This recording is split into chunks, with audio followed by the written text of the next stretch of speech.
नमस्कार दोस्तों, एक बार फिर से आपका स्वागत है इस YouTube चैनल पे। आपका मैंने जैसे कहा था कि पिछला पेपर सोल्यूशन में आपसे करवा रहा था, तो उस वक्त आपके जहन में एक बात आई होगी कि सर कहीं ये थोड़ा सा अपिश लेवल का तो नहीं है, कहीं ये दिक्कत तो नहीं देगा। तो मैंने समझाया था, बड़े प्यार से ये चीजें आपको सोल्व भी करवाई थी, समझ में भी आई थी। लेकिन अब मैंने जैसे आपसे क्वेरीज मांगी थी, तो आप बच्चों ने मुझे अपनी क्वेरीज देना स्टार्ट कर दिया और उसके तहत जो अपने मिसलेनियस विविध प्रकार के जो प्रश्न हैं उस पर अपन चर्चा करने वाले हैं। तो आज जो अपना मैनर होगा, उस मैनर के अंदर बेटा जी इतना ध्यान रखना है आपका वहां पर कि हम उन चीजों पे गौर करेंगे जो आपके सवाल होंगे, सवाल आपके जवाब मेरे। केवल जवाब ही नहीं होगा, बल्कि साथ में उसमें क्या आना चाहिए, आपका एक्सप्लेनेशन, वो भी आपको वहां पर देखने को मिलेगा। तो आज का जो पार्ट है अपन ऐसा लिख सकते हैं कि मेरा जो मैनर है वो कैसा रहेगा, वहां पर मिसलेनियस रहेगा। ठीक है, विविध प्रकार के जो आपके क्वेश्चंस हैं, और ये क्वेश्चंस किसके द्वारा पूछे गए, आप बच्चों के द्वारा, आप छोटे भाई बहनों के द्वारा मुझसे पूछे गए हैं। ठीक है, तो चलिए यहां पर पहली बात पे अपन गौर हैं कि choose the correct degree of adjective.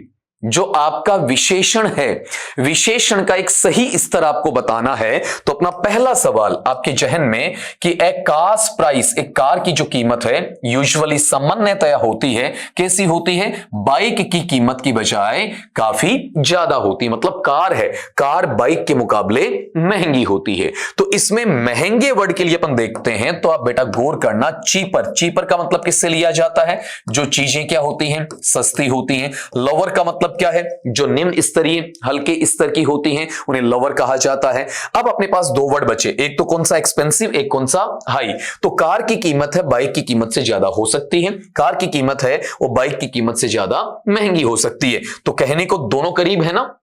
अब गौर करना, हम दोनों में से क्या लें। इसको परखने का तरीका बेटा क्या है कि अपने पास में जो देन आ रहा है ना, देन हमारे पास में जिस डिग्री का होता है उसे क्या कहा जाता है, आपका कंपैरेटिव डिग्री कहा जाता है। और कंपैरेटिव डिग्री का मतलब क्या होता है, जो चीजें आपकी तुलनात्मक स्तर की होती हैं। और कंपैरेटिव डिग्री है, उसकी पहचान क्या है, या तो आपके रूट फॉर्म के साथ में जो मूल शब्द होता है ना आपका, उसके साथ में आप आर लगा दें, या ई आर लगा दें, या आई ई आर लगा दें, या फिर वी ई आर ऐसा लगा दें आपका वहां पर। और दूसरी तरफ में देखना चाहूं तो यहां पर ऐसा हो सकता है कि मुझे पहले वर्ड क्या मिले, आपका मोर मिले, और मोर के साथ में यहां पर टर्म क्या आ जाए, आपका रूट फॉर्म आ जाए। इस तरीके से लिया जा सकता है। या तो रूट फॉर्म के पहले मोर होना चाहिए, या फिर रूट फॉर्म के साथ में आर ई आर या फिर आई ई आर वहां पर लगना चाहिए। ये दोनों चीजें आपको देखने को वहां पर मिलती हैं।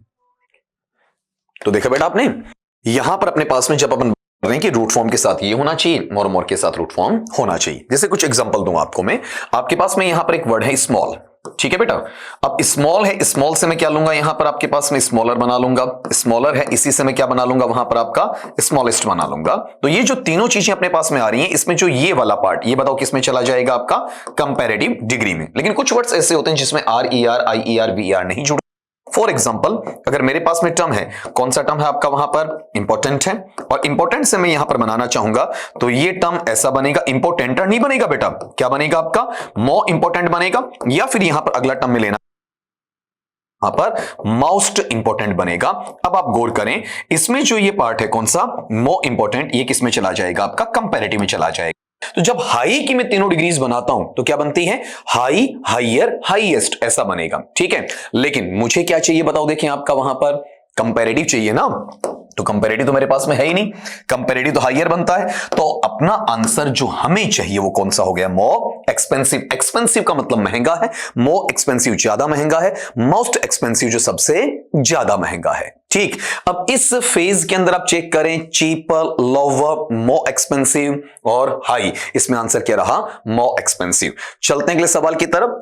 बच्चे ने दूसरा सवाल बोला कि a basic sentence is also known as, कि जो बेसिक सेंटेंस है उसे दूसरे नाम से जाना जाता है। तो ये जो सवाल पूछा गया था वो ग्रेड 2 इंग्लिश है, सेकंड ग्रेड इंग्लिश है, उसकी एग्जामिनेशन में 2013 में आपका पूछा गया था। यहां से वो ऑप्शन बिल्कुल बाहर कर दीजिए जो इससे अटैच नहीं होते हैं। जैसे कंपाउंड है, कंपाउंड का मतलब किससे लिया जाता है, जब आपके दो क्लोजेस होते हैं, आपके दोनों ही कैसे हैं, इंडिपेंडेंट क्लोजेस होते हैं, आपके किसी ना किसी कोऑर्डिनेटिंग कंजंक्शन से जुड़े हुए हैं। तो यहां पर बेसिक सेंटेंस में ऐसा कुछ होता नहीं, आधारभूत वाक्य के अंदर, मूलभूत वाक्य में बाहर हो गया। डिराइव्ड सेंटेंस क्या है? जो उद्धृत होता है, कहीं से लिया गया है, कहीं से उठाया गया है, कहीं से लाया गया है, आपका मतलब एक कोटेड है आपका, ठीक है, कहीं दूसरी जगह से उसे उद्धृत किया गया, वो क्या कहलाता है? आपका डिराइव्ड कहलाता है। तो बेसिक सेंटेंस है, उसका कहीं से डिराइव होना जरूरी नहीं है। अब अपनी गाड़ी अटकती है सिंपल और कर्नल के ऊपर। अब बच्चा जनरली यहां तुक्का मारता, किस पर मारेगा? आपका सिंपल पर। लेकिन बच्चे को यह पता होना चाहिए कि जब मैं सिंथेसिस का टॉपिक पढ़ता हूं तो मेरे पास में एक सिंपल सेंटेंस है, उसके साथ में मेरे पास में दूसरा सिंपल सेंटेंस है। इन दोनों को जोड़कर मैं किस में लेकर जाऊंगा? आपका वहां पर सिंपल सेंटेंस में लेकर जाऊंगा। मेरे पास में यहां पर एक सिंपल सेंटेंस है, मेरे पास में यहां पर आपका दूसरा सिंपल सेंटेंस है। इन दोनों को अगर मैं जोड़कर लिखूंगा तो ये पार्ट मेरे पास में किस में चला जाएगा? आपका वहां पर कंपाउंड में चला जाएगा। और ऐसी ही स्थिति मेरे पास ऐसी आती है कि मेरे पास दो सिंपल सेंटेंसेस हैं बेटा, और दोनों सिंपल सेंटेंसेस को जोड़कर मैं किस में लेकर जा सकता हूं? आपका कॉम्प्लेक्स में लेकर जा सकता हूं। तो ये कतई जरूरी नहीं है कि एक सिंपल सेंटेंस हमेशा बेसिक सेंटेंस हो। एक सिंपल सेंटेंस वो भी हो सकता है जो दो सिंपल सेंटेंसेस मेल होता है। तो ये अपने आप में कोई क्लियर डेफिनेशन इसकी नहीं देता है। अब बच्चों को अगर सिनोनिम ढंग से आते हैं, सिमिलर वर्ड्स ढंग से आते हैं, नियर बाय मीनिंग ढंग से आते हैं, तो वहां पर उनका आंसर ऑटोमेटिकली क्या निकलेगा? वहां पर कर्नल। अब लोगों को पता नहीं था, बच्चों को पता नहीं था, तो उन्होंने या तो सेंटेंस को अटेम्प्ट नहीं किया, और क्वेश्चन को अटेम्प्ट नहीं किया है तो वैसे ही वो पीछे रह गए, और अटेम्प्ट किया है तो उन्होंने गेस लगाया, प्रेडिक्ट किया, अंदाजा लगाया, और वो सिंपल पे चले गए, जबकि इसका आंसर क्या वहां पर कर्नल है। और खाली मुझे इतना पता होना चाहिए कि basic is equal to kernel, kernel is equal to basic. चलिए अगले सवाल पे। अगला सवाल जो बच्चे ने पूछा है वो यहां पर पूछा है, फिर से डिग्री का पूछा है, ठीक है। गौर करना यहां पर रीट का ही है, और ये आपका 16/10/2021 को एग्जामिनेशन वहां पर लगी हुई थी। इस सवाल को पढ़ने के लिए आपको इतना ध्यान रखना है कि कंपैरेटिव डिग्री के बथेरे यूज हैं, बहुत सारे प्रयोग वहां पर आप बच्चों को देखने के लिए मिलते हैं। लेकिन कंपैरेटिव डिग्री है, उसका जो कॉम्बिनेशन है किसके साथ में? आपका डेफिनेट आर्टिकल के साथ में। आप सारे बच्चे जानते होंगे कि जो अपना आर्टिकल्स है उसके अंदर एक डेफिनेट आर्टिकल है, उसे अपन किस नाम से वहां डिनोट करते हैं बेटा? दा के नाम से वहां पर डिनोट करते हैं। तो इस आर्टिकल के संदर्भ में, इस आर्टिकल के रिलेशन में, इसके एसोसिएशन में मुझे जो चाहिए वो क्या चाहिए? कंपैरेटिव डिग्री चाहिए। तो इसका एक एग्जांपल लिख कर देता हूं जिससे आपको ज्यादा समझ में आएगा। फॉर एग्जांपल मैंने ऐसा कहा, blank higher you go, comma cooler it is। क्या मीनिंग निकला?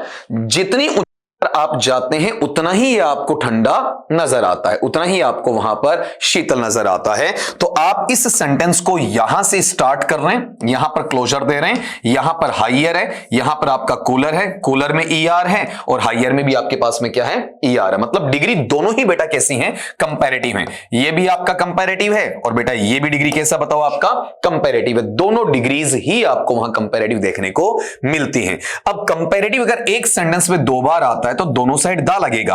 अब ये भी गौर करना, दोनों साइड ईआर हो सकता है, दोनों साइड मोर MORE हो सकता है, पहली साइड मोर, दूसरी साइड ईआर हो सकता है, पहली साइड ईआर और दूसरी साइड आपका वहां पर मोर भी हो सकता है। सिचुएशंस आपको वहां पर फॉलो करनी है। अब अपनी इस बात में आप चेक करें तो बेटा सवाल यहां पर डिग्री से नहीं पूछा गया ना, सवाल आर्टिकल से पूछा गया कि आपको इधर भी आर्टिकल दा मिल रहा है, यहां भी आर्टिकल दा मिल रहा है, ये कंपैरेटिव है आपका, तो आपको दूसरी साइड कंपैरेटिव चाहिए। मतलब डिग्री पूछ ली गई आर्टिकल के माध्यम से। तो जो अपन पढ़ रहे हैं डिग्री लेकर अपना आर्टिकल भर रहे हैं, इस बार दोनों साइड आर्टिकल देकर आपसे क्या मांग लिया गया? डिग्री। तो जाहिर सी बात है कि मोर किस में आता है? कंपैरेटिव में। तो यहां पर भी बेटा क्या आएगा? कंपैरेटिव आएगा। तो लॉन्ग की तीनों डिग्रीज मुझे पता होनी चाहिए। मेरा पॉजिटिव डिग्री है ना बेटा जी, वो क्या है? लॉन्ग है। कंपैरेटिव में यहां पर लेना चाहूंगा, ये किस में चलेगा? लॉन्गर में चलेगा। और इसका सुपरलेटिव में लेना चाहूंगा तो ये बता दीजिए किस में आएगा? आपका वहां पर लॉन्गेस्ट में आएगा। बनेगा आपका वहां पर लॉन्ग है, लॉन्गर है और लॉन्गेस्ट है, तरीके से इसका डीलिंग हो जाएगा।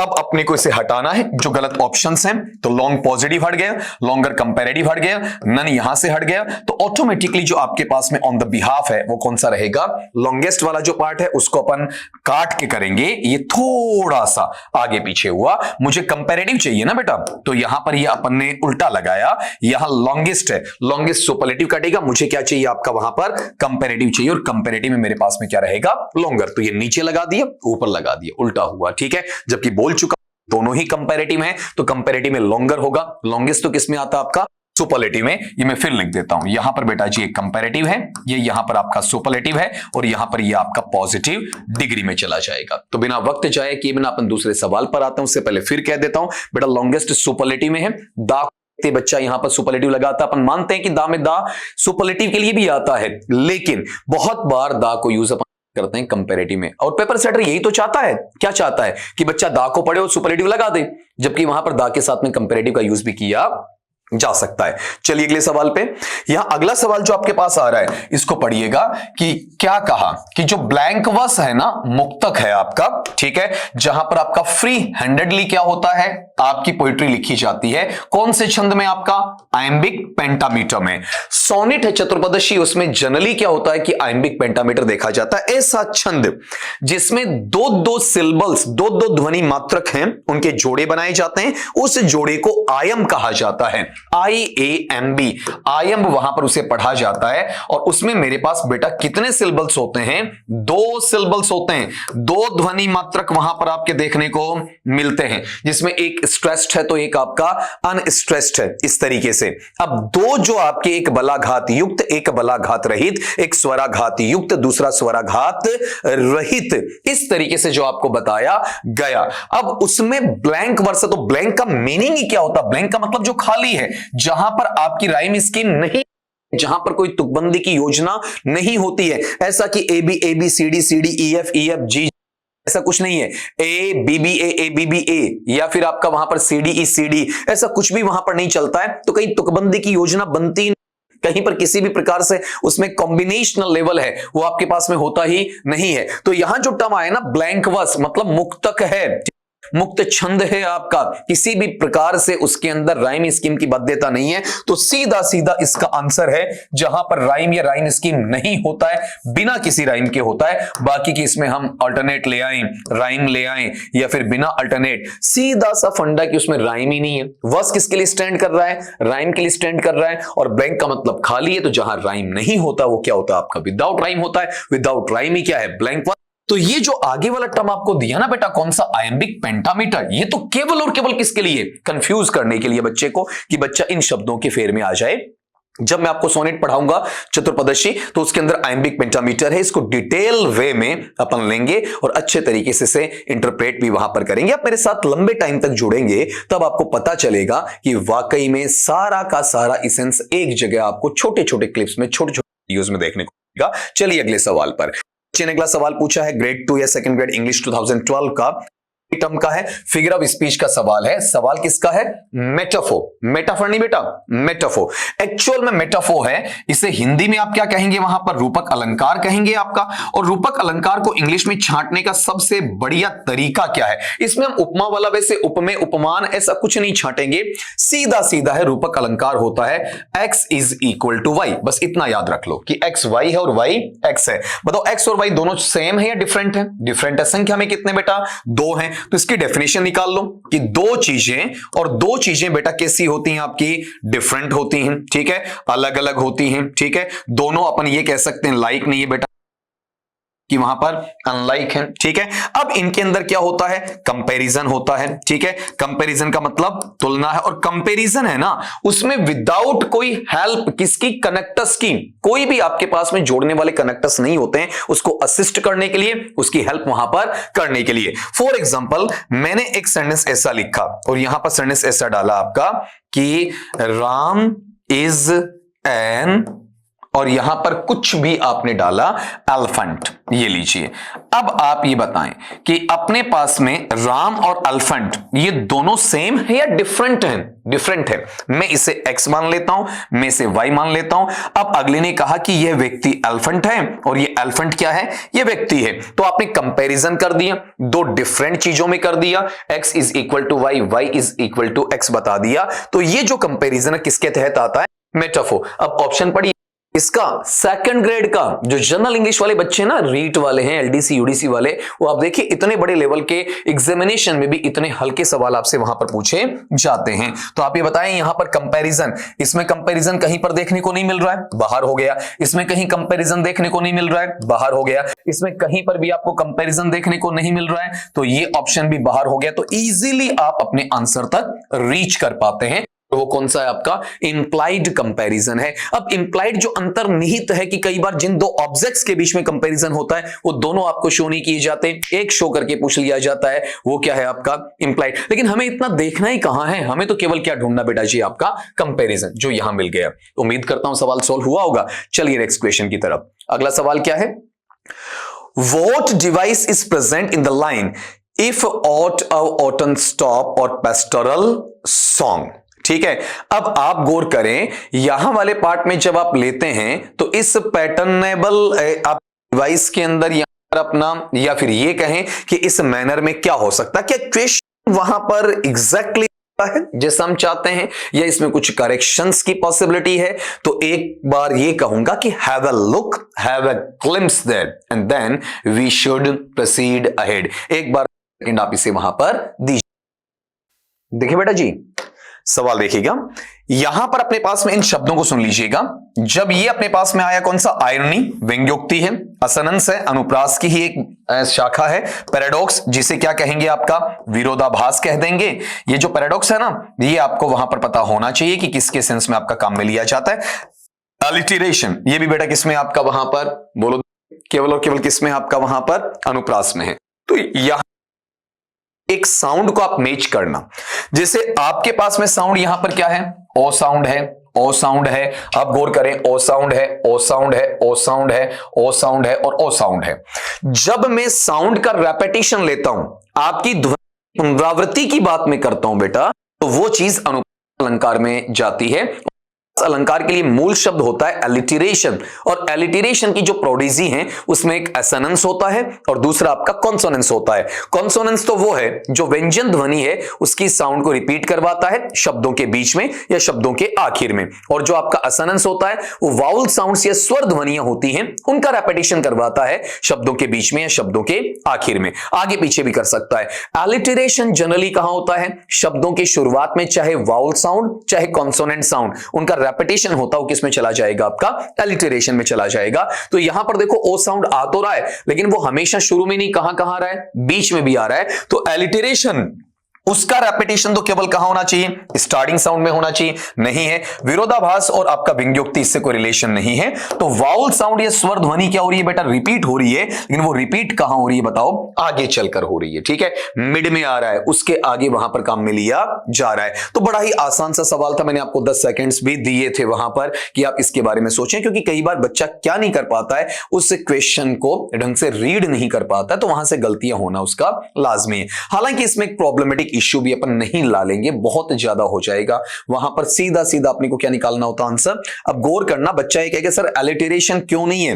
एलिटरेशन बेटा तब होता है जब आपका साउंड मेनली कहां होता है? शब्द के शुरुआती कथन के अंदर होता है, तब वहां पर क्या बनेगा? आपका एलिटरेशन बनेगा। अगले पे आ जाएं। Which one of the following is sometimes called vocalic rhyme?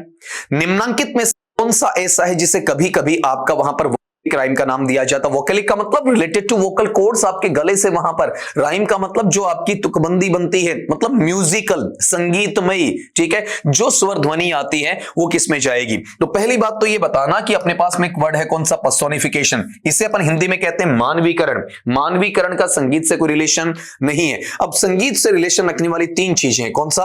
असोनेंस है, एलिटरेशन है, राइम। तो राइम में क्या होता है? साउंड को मैच करना होता है, हर बार म्यूजिक बने जरूरी नहीं है। अब एलिटरेशन की संतान क्या है?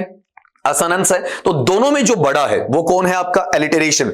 एलिटरेशन होगा तभी तो उसका एक सब ब्रांच बनेगा, या फिर आपका कॉन्सोनेंस। तो जो वोकैलिक राइम होता है, जहां पर आप किसी भी साउंड को जब बोलते हैं तो उसमें म्यूजिकल रिप्रोडक्शन आना चाहिए, म्यूजिकल आउटपुट वहां पर आना चाहिए। वो किसके तहत आएगा? असोनेंस के तहत आएगा या फिर आपका एलिटरेशन के तहत? एलिटरेशन के तहत। इसे अपन हिंदी में अनुप्रास अलंकार कहते हैं। अगर मान लीजिए इसी क्वेश्चन में आपके पास में एलिटरेशन नहीं होता तो यही ऑप्शन है, वो कहां पर शिफ्ट हो जाता, आपका असोनेंस पे हो जाता। असोनेंस में क्या है कि एक या दो सिलेबल के बाद में ये चीजें होती हैं, और एलिटरेशन में क्या होता है, शुरुआती सिलेबल्स होते हैं उनके पर ये चीज वहां पर आती है। तो आपको मेनली सीधा सीधा ये याद रखना है कि वोकेलिक राइम जो है उसका जो रिलेशन है वो बेटा किससे है, आपका उसका एसोसिएशन किसके साथ में एस्टेब्लिश कर सकते हैं आप, वहां पर एलिटरेशन के साथ में कर सकते हैं। चलिए बिना वक्त जाया किए बिना क्वेश्चन नंबर नेक्स्ट वाले पे। अब यहां पर बच्चे ने मुझे सवाल तो भेजा, लेकिन सवाल के 4 ऑप्शन भेज दिए, मतलब जो क्वेश्चन छपा हुआ है वो नहीं भेजा, और साथ में ये कि सर ये कौन से परीक्षा में पूछा गया। तो कोई बात नहीं, फिर भी बेटा अपन आराम से अंदाजा लगाएंगे कि सवाल अगला क्या पूछेगा। जैसे एक ही सवाल आपको कहां मिल रहा है, 4 ऑप्शन में मिल रहा है, ठीक है। एक ही कथन को 4 ऑप्शन में अलग अलग तरीके से लिखा गया है। इसका मतलब या तो इसमें क्या है, 3 कथन सही 1 गलत, या फिर 3 गलत और 1 सही। तो जिस अंदाज में पूछा गया इसका मतलब क्या है, कथन तो वही है ना, तो 3 गलत हैं और 1 क्या है, सही। तो हम अपना क्वेश्चन ऐसे बना लेंगे कि find out the correct statement, ठीक है। आपको सही कथन है उसको चूज करना है बेटा, उसको वहां पर चुनना है इन द फॉलोइंग सेंटेंसेस, ठीक है। नीचे दिए गए कथनों में से आपको सही कथन वहां पर चुनना है। तो आप गौर करना, 1 बाय 1 जो गलतियां अपन निकाल सकते हैं। जैसे द क्लास बीइंग डिवाइडेड, चौथा मैंने नीचे से उठाया है, बीइंग अकेला नहीं आएगा बेटा, इज़मार हो सकता है, वोजवर हो सकता है, तो यहां कुछ होना चाहिए था इसके साथ में जो नहीं है, तो ये चीज क्या हो गई आपकी, बाहर हो गई। फिर आप ये बताओ क्लास है, ठीक है। अब यहां पर गौर करना, क्लास है तो क्लास के साथ में क्या लगा दिया आपने, वर लगा दिया। क्लास तो एक वचन है ना बेटा, और एक वचन होगा तो एक वचन के साथ में क्या कर बताओ आपका वहां पर ये वर वाला जो पार्ट है ये लेना है कि नहीं लेना बताओ। हाँ ये चीज अब अगर आपने दिमाग लगाया होगा कि सर क्लास में एक वचन बहुवचन ऐसा कोई इश्यू आ सकता है कि नहीं आ सकता, बिल्कुल आ सकता है। तो अभी इसे अपन इनकरेक्ट नहीं करेंगे। फिर अगली बात यहां पर कि the class have divided in their opinions और the class had divided in their opinions. अब आपको लग रहा होगा सर 3 तो सही नहीं है, बिल्कुल नहीं हो सकते। इसकी एक बेसिक कॉन्सेप्ट पकड़िएगा कि अगर मेरे पास में एक नेचर है, किसका है बेटा, वॉइस का है, और वॉइस के अंदर भी 2 चीजें कौन कौन सी, एक तो एक्टिव वॉइस और एक कौन सा, पैसिव वॉइस। एक आपका कृतवाच्य है और एक आपका कर्मवाच्य है। तो जब आप एक्टिव वॉइस की बात करते हैं ना बेटा जी, तो एक्टिव वॉइस वाले पार्ट में क्या रहेगा कि आपके पास में डूवर ऑफ एक्शन। ये किसी बच्चे ने मुझसे अलग से भी पूछा था, बेटा आज की वो क्लास को अटेंड कर रहा है तो सुन लीजिएगा। डूवर ऑफ एक्शन का मतलब जो काम करना है, जो आपका एजेंट है, ठीक है। अगर सेंटेंस में कहां है, स्टार्ट में है, शुरू में है आपका, ठीक है, तब तो क्या है, एक्टिव वॉइस में। और अगर बेटा जी वही जो मेरे पास में डूअर ऑफ एक्शन या फिर आपका एजेंट है वो आपका स्टार्ट में नहीं है बेटा जी, बल्कि वो कहां है, लास्ट में है, या फिर मेरे पास में अवेलेबल होता ही नहीं है, तो वो चीज एक्टिव वॉइस की बजाय किस में चली जाएगी, आपकी वहां पर पैसिव वॉइस पे चली जाएगी, ठीक है। अब गौर ये करना कि क्लास है, क्लास अपने अपने विचारों में बटी हुई थी, तो बांटा किसने, who is the doer of action, ये डूअर ऑफ एक्शन कौन है हमें नहीं पता आपका, और अगर नहीं पता तो ये एक्टिव में नहीं बल्कि किस में है, पैसिव में है। और जब मैं पैसिव में लेता हूं तो ये स्ट्रक्चर मेरे पास में होना चाहिए। अगर हैज या हैव है और उसके साथ में मेरे पास में क्या लगा हुआ है, वर्ब का थर्ड फॉर्म लगा हुआ है, और उसका पैसिव मुझे बनाना है बेटा, तो वो किस में चला जाएगा, हैज या हैव प्लस में आपका बीन है, और बीन के साथ में वर्ब का थर्ड फॉर्म आना चाहिए। अगर मुझे हैड प्लस वर्ब के थर्ड फॉर्म का पैसिव बनाना बेटा, तो हैड प्लस वर्ब के थर्ड फॉर्म का पैसिव में कैसे बनाऊंगा, हैड है और हैड के साथ में क्या आना चाहिए, आपका बीन आना चाहिए, प्लस में वर्ब का थर्ड फॉर्म या पास्ट पार्टिसिपल आना चाहिए। मेरे पास में अगर वर्ब का सेकंड फॉर्म है और उसका पैसिव मुझे बनाना है, तो या तो वॉज लगेगा या फिर वर लगेगा, और उसके साथ में क्या आना चाहिए, वर्ब का थर्ड फॉर्म आना चाहिए, ठीक है।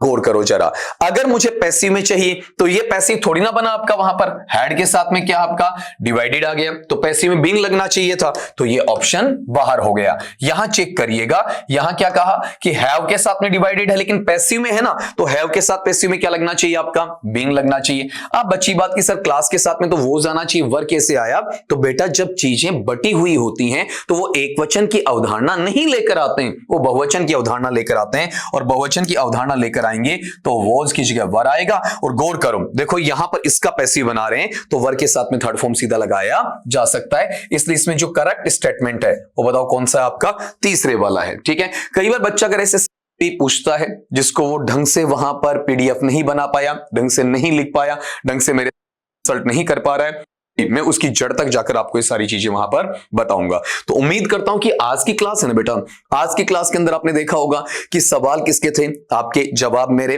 With full explanation. कल भी उम्मीद करूंगा कि आप ही के लेवल के होंगे। और ये ध्यान रखना कि आप केवल और केवल इतने अपने आप के लिए सीमित ना रखें, ठीक है। ज्यादा से ज्यादा बच्चों को लाभ मिलना चाहिए। कहते हैं ना, जितना लाभ दूसरों को पहुंचाओगे उतना अपना भला होगा, ठीक है। कर भला हो भला, डू गुड हैव गुड। तो इस थिंकिंग के साथ मैं भी तो इतनी देर रात खड़े होकर आपके सामने वहां पर ये चीज सोल्व करने के लिए आता हूं, अपना टाइम निकालकर आपके साथ में जो शेयर कर रहा हूं। तो आप भी दूसरे बच्चों का भला वहां पर जरूर करें। कई बार बच्चे क्या करते हैं, एक या दो क्वेश्चन पढ़ते हैं उसके बाद छोड़ देते हैं। नहीं बेटा, ठीक है। अगर कंपटीशन आपको क्रैक करनी है और इस भीड़ से हटकर कुछ वहां दिमाग में लाना है, कुछ अपने आप को एस्टेब्लिश करना है, ठीक है, तब आपको ये सारी चीजें पढ़नी ही पढ़नी पड़ेंगी। इसका कोई शॉर्टकट नहीं है, इसका कोई आसान रास्ता नहीं। सबने सुना ना, बाप बड़ा ना भैया, सबसे बड़ा रुपया। वो केवल और केवल एक थिंकिंग पर कि आप अगर सरकारी नौकरी चाहते हैं, आप अपना करियर बनाना चाहते हैं, आप अपना स्टैंड लेना चाहते हैं, तो आपको इन चीजों पर मेहनत करनी पड़ेगी। सवाल है इस तरीके से छांटिए ताकि उनको मिक्सेशन की बजाय अपन एक ही कैटेगराइजेशन में ले लें और फिर उनको एक जगह कलेक्ट करने के बाद में एक पूरे टॉपिक को उसके साथ में इनहांस ले लें। आज गौर करो, अपने पास में अलग अलग वर्ड्स, अलग अलग आपके स्ट्रक्चर्स, अलग अलग आपके फिगर्स, उनकी चर्चा पन्ने की तो सारी चीजें मिक्स हो जाती हैं। तभी मैंने वहां पर थंबनेल में क्या दिया, आपका मिसलेनियस दिया, आपका विविध नाम वहां पर लिखा। अगली बार से आप बच्चों की जिम्मेदारी होगी कि आप इसे केवल और केवल अपने पास तक ना रखें, नॉलेज को शेयर करें और दूसरी बात, ज्यादा से ज्यादा तादाद में बच्चों को वहां पर लाभ पहुंचाएं। और तीसरी बात कौन सी, कि आप मुझसे वहां पर कैटेगरी वाइज आपका क्लासिफाई करके सवालों को लेकर आए ताकि उनको मैं कवर करवा सकूं। स्किप ना करें। जो चीज आपको लगता है कि आपके लेवल की नहीं भी है ना, तो भी उसमें कुछ ना कुछ मैं ऐसा जरूर बताते हुए मिलूंगा जो आपको फायदा वहां पर पहुंचाने वाला होता है। और कहते हैं ना कि ज्ञान है, ज्ञान की कोई सीमा नहीं होती है। आपने एक मूवी जरूर देखी होगी, 3 इडियट्स। उसके अंदर आमिर खान है, उसको एक टीचर डांट देता, अपनी क्लास से बाहर निकाल देता, और उसके बाद में वो दूसरी क्लास में जाकर बैठ जाता है। टी बॉय आता है कि भैया ये तो आपकी क्लास है ही नहीं। तो उसने कहा मेरा जा क्या रहा है, मुझे कुछ ना कुछ मिल तो रहा है ना। तो आज के युवा की एक समस्या है कि मैं सिर्फ और सिर्फ ये लूं ना बेटा जी, आपको यह भी देखना चाहिए कि मुझे एक्चुअल के अंदर इससे कहीं ना कहीं फायदा हो सकता है क्या। बिल्कुल ऐसी कोई चीज नहीं है आपकी नॉलेज के अंदर जो आपको फायदा ना दे। तो कहते हैं कि प्रिपेयर रहिए इसके लिए वहां पर, और प्रिपेयर रहते हुए अपने आप को क्यूरियस बनाइए। जो चीज मैं आपको देता हूं उस पर आप कंटेम्पलेट करिए, पॉन्डर करिए, और उसके साथ में से आप अटैचमेंट दीजिएगा। आप अगर गौर करें तो आपके पास में आज अपन ने जो सवाल निकाले हैं वो 8 सवाल निकाले हैं। इसमें से हर एक सवाल है ना बेटा, वो हर एक सवाल किसका है, आप बच्चों का ही है। मैंने अपनी तरफ से वहां पर इसमें कुछ भी ऐड नहीं किया, खाली उसका सोल्यूशन आपको दिया है। हाँ, ऑनलाइन प्लेटफॉर्म के अंदर क्या होता है बेटा जी, कि कुछ सवाल ऐसे होते हैं जो बहुत ज्यादा डीप में ले जाने का मतलब, एक सवाल 20 मिनट्स ले जाता, तो उतना एक्सप्लेनेशन की जरूरत भी नहीं है। अपने को कम से कम एक ऐसा बीच का रास्ता कि बिल्कुल शॉर्ट भी ना रहे, बहुत ज्यादा एक्सपेंड भी आपका वहां पर ना रहे। तो आज की क्लास में इतना ही। मिलता हूं नए सवालों के साथ में नए वीडियो में। तब तक के लिए सभी दोस्तों को मेरी तरफ से नमस्कार।